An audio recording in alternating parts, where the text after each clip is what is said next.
This is Pramita here. Even before I start this part of journal cover making, I would like to welcome all the new ladies who have joined me as subscribers or as random watchers, or if you're following this process sort of thing, how to create a simple cover, collage cover. And the journal that I was working on is nearly finished. I just need to put a few things, so let me show you.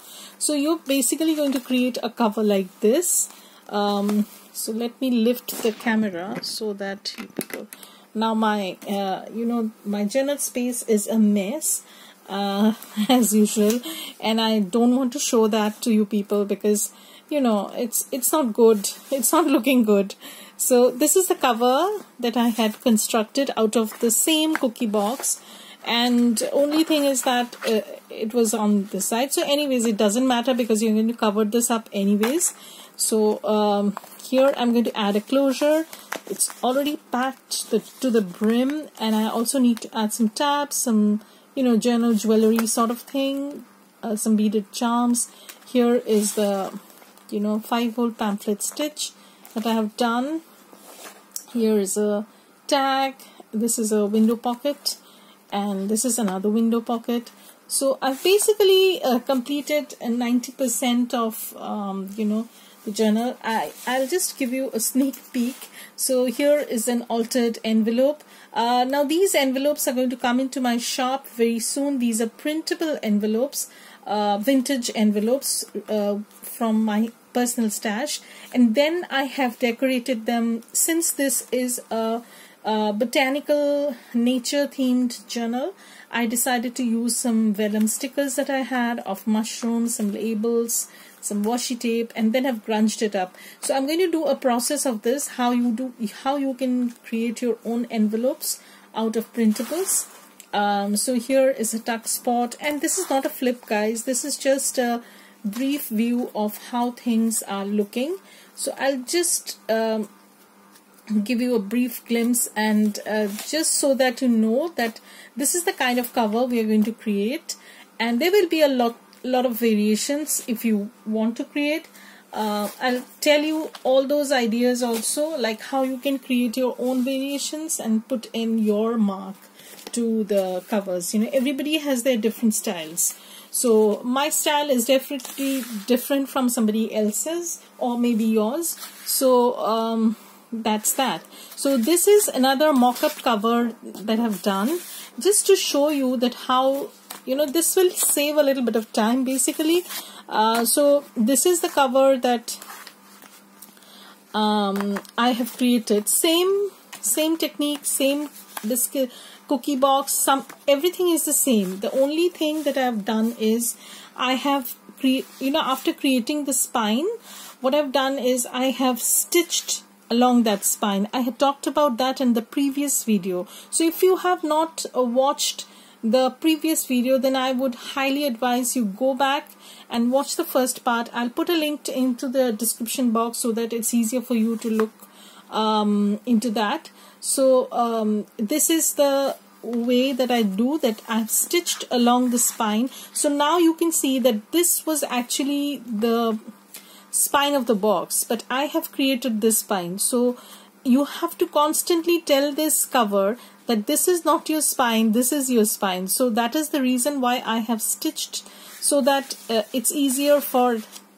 this to understand. So now you can see how you have created a simple 1-inch spine, because well, you can create a bigger spine. In that case, either you have to cut down the panels and create a separate spine, or you can do one thing, you can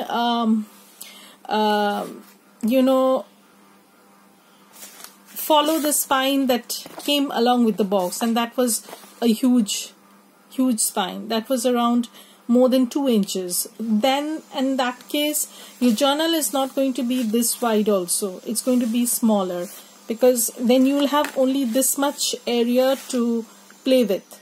Only this much. And now you have increased that, because you have created another smaller spine. So anyways, long story short, I hope I am making sense, because I've had too many cups of coffee. I've been working the whole day, and now it's really late in the evening, so I thought I'm going to get this out of the way and be done with the second part, and the third part is going to be only collaging. So I'm going to show you how I do the collage. Okay, so what I've done to the cover is, it was like this, and then I turned it into this. So what I did was, I used two printer papers. Now I have used tea stain papers. You don't need to use tea stain papers. You can use a thicker cardstock or thicker paper, but what I found was that when you're applying Mod Podge, it already, it is in the process of stiffening your paper. So if you use a thicker quality paper, what happens is your cover becomes too thick, so it is not pliable enough for the journal to have a spine and a trifold. It becomes very tough and rigid. So you need to have that flexibility on the cover of that cover, so that you can accommodate your signature or signatures or whatever, and then you can work with that. So eventually it's going to get stiff, because you're going to add Mod Podge and layers of paper. But if you're using fabric, then also I think it's going to work out, because you don't want to stiff a cover even in the case of fabric. It will have a little bit of pliability. That's the beauty of this. So simple thing, I'm going to cover this up with lots and lots of glue. Just as I said, I might not make sense, but you'll have to make do with this. So what I'm going to do is, I'm just going to take my glue, and don't scrimp with glue. So you'll have to be very generous with the glue part. And why I'm saying 2 sheets of printer paper is because one sheet wouldn't accommodate this. There will be a little bit of shortfall. So I will add some another sheets, a little bit of paper from another sheet, just to, it is difficult, doing it with one hand, but what to do? This is life. I wanted to show you people how I do it. So I'm just going to lay this down, and I'm going to lift my camera a little teeny bit, or maybe move this. Just a minute. I'll fix this and come back. Okay, now I think it's more better. Better than before, of course. So what I've done is, I've just laid this on this tea-stained printer paper that I usually use as pages. So there's nothing fancy about this. So I've just glued this down, and now the only thing lies is that I will have to glue this properly. So I'm taking my scissors. Yeah, I still couldn't find my bone folder. I need to buy some, I think. This is the time. Okay. So, but my scissors are doing the job. So I am a bit hesitant in buying extra bone folders, because eventually I'll just discover them buried under some sort of paper or something, and then what will I do with so many bone folders, isn't it? So funnily enough, this got accommodated in the one sheet. Okay, so there was no need for another sheet.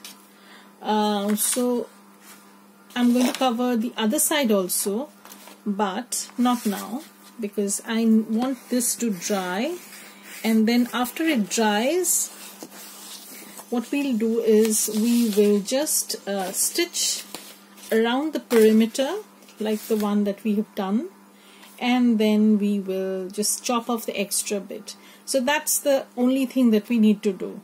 and then I'm going to come back and show you how you can do collage on this cover. So that will be the third part and the final part. So you need to watch out for that. And then I'm going to line the inside. So I usually don't line the inside first. Why, you know? Because this stitching is like a guideline. So if I glue some paper on top of this, then I will not have the guideline as to where the box ends. So what I do is I stitch once and then I glue the paper, and then I'm going to stitch another time following the guideline on the front. So I'll know that my paper is going to be properly stitched and it's not going to go anywhere. So the first thing that I need to do is I create a spine and I stitch along the spine, and then I've stitched along this edge also because I want this to be a little bit bendy kind of thing. You know, once you start doing things like this, you start getting ideas also. It's not that something that I've learned you know, very early on.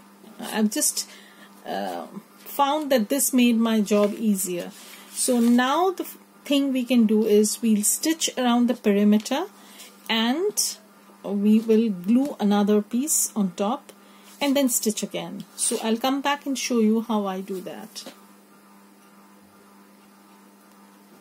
So now, I don't know, this is looking very dark. Just a second, guys.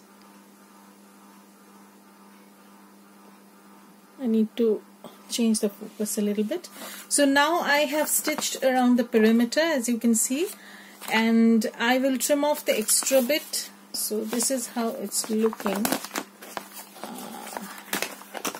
So this is how it's looking. Okay, now I'm going to trim off all the extra bits that are there and then glue another printer paper on the insides. Now if you plan on adding something else on the inside, then you can you know, refrain from doing so. Like if you want to you know, line this with some kind of you know, the bookend pages, the marbled pages, or maybe some wallpaper, you can do it all that way also. So in that case, I would advise that you don't need to line this with the printer paper, because this is going to get so bulky and so stiff. It will be very difficult to, you know, maneuver the journal. So because it is going to get stiff, you know, once you start applying the glue, it will become very stiff because it's a cardboard box, remember. So so I don't want to bulk the journal up, cover up too much, because then it will not have so much of pliability. So this is why you know, try to choose your papers very wisely, because what I've done is I've mostly used tissue paper and some papers from the kit that I'm working on. So because tissue paper doesn't add too much of bulk, neither will it make your journals very thick. But if you're using printer paper, then you have to be a little bit cautious. So I'm just taking off this extra bit, and I might line this with some wallpaper,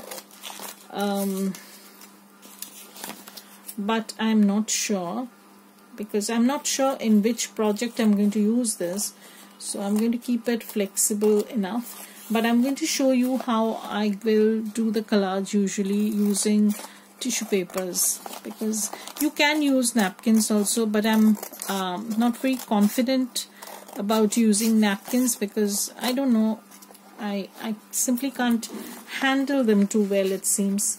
So I'm just going to trim off the extra, you know, the folded part that I had created. I'm going to take off all the bulk basically, and because when we add the Mod Podge, you'll see how bulky this will become. So here we have our cover, okay, and the spine, I have not stitched the spine from the outside. Once I've laid the paper, now I will stitch the spine, and I'll show you how you can sorry, I need to take off this part also. And you can add closures of many ways. You can add a button, you can just simply stitch a sari silk from here, or you can use a policy envelope closure. Many things you can do. And this is just such a lovely tiny journal. And you can also make ephemera holder out of these cookie boxes sort of thing. You can add signatures and those signatures will have pockets, of course, instead of pages, and then you can keep your ephemera, tiny ephemera, inside and have this closed, and you can take it anywhere and craft. If you're simply snipping things off, this is an excellent option where you can create an ephemera holder. Perhaps I will show you one, how I create an ephemera holder. Maybe you can add about 2 to 3 signatures. It's not going to be very big, but it's just on the go ephemera holder sort of thing. Suppose you need to go somewhere and just carry a little bit of stuff with you, just to get you going. Then you can use something like this, or you can give this as a gift to one of your crafty friends. So maybe we can do one like this, ephemera holder. So even before that, I should do the cover. So that will be the third part. So keep watching, don't go anywhere, stay safe, and bye.